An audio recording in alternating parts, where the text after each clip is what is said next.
Hello అండి, hi. అందరు ఎలా ఉన్నారు? అందరు బాగున్నారని అనుకుంటున్నాను. ఈరోజు మామిడికాయ మైసూర్ పప్పు టమాటో ఎలా తయారు చేసుకోవాలో చూసేద్దాం.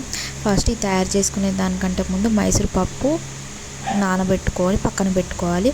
సో గిన్నె పెట్టుకొని గిన్నెలో ఆయిల్ పోసుకొని ఉల్లిగడ్డ పచ్చిమిర్చి బాగా వేగాక మామిడికాయ ముక్కలు వేసుకోవాలి. మామిడికాయ ముక్కలు కూడా బాగా వేగాక పసుపు వేసుకోవాలి, అల్లం పేస్ట్ వేసుకోవాలి, పసుపు కూడా వేసుకోవాలి.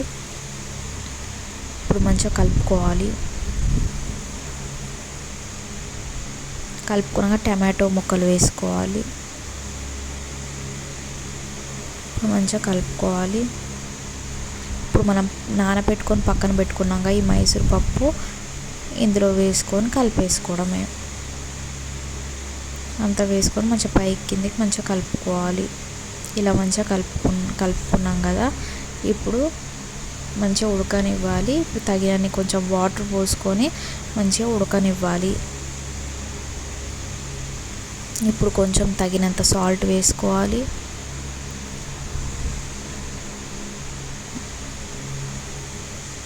తగినంత కారం వేసుకోవాలి.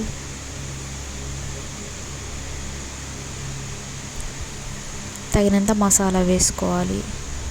ఇప్పుడు బాగా కలుపుకోవాలి. ఇప్పుడు మంచిగా కలుపుకున్నాం కదా, మంచిగా ఉడకనివ్వాలి. ఉడికిన తర్వాత మామిడికాయ మైసూర్ పప్పు రెడీ.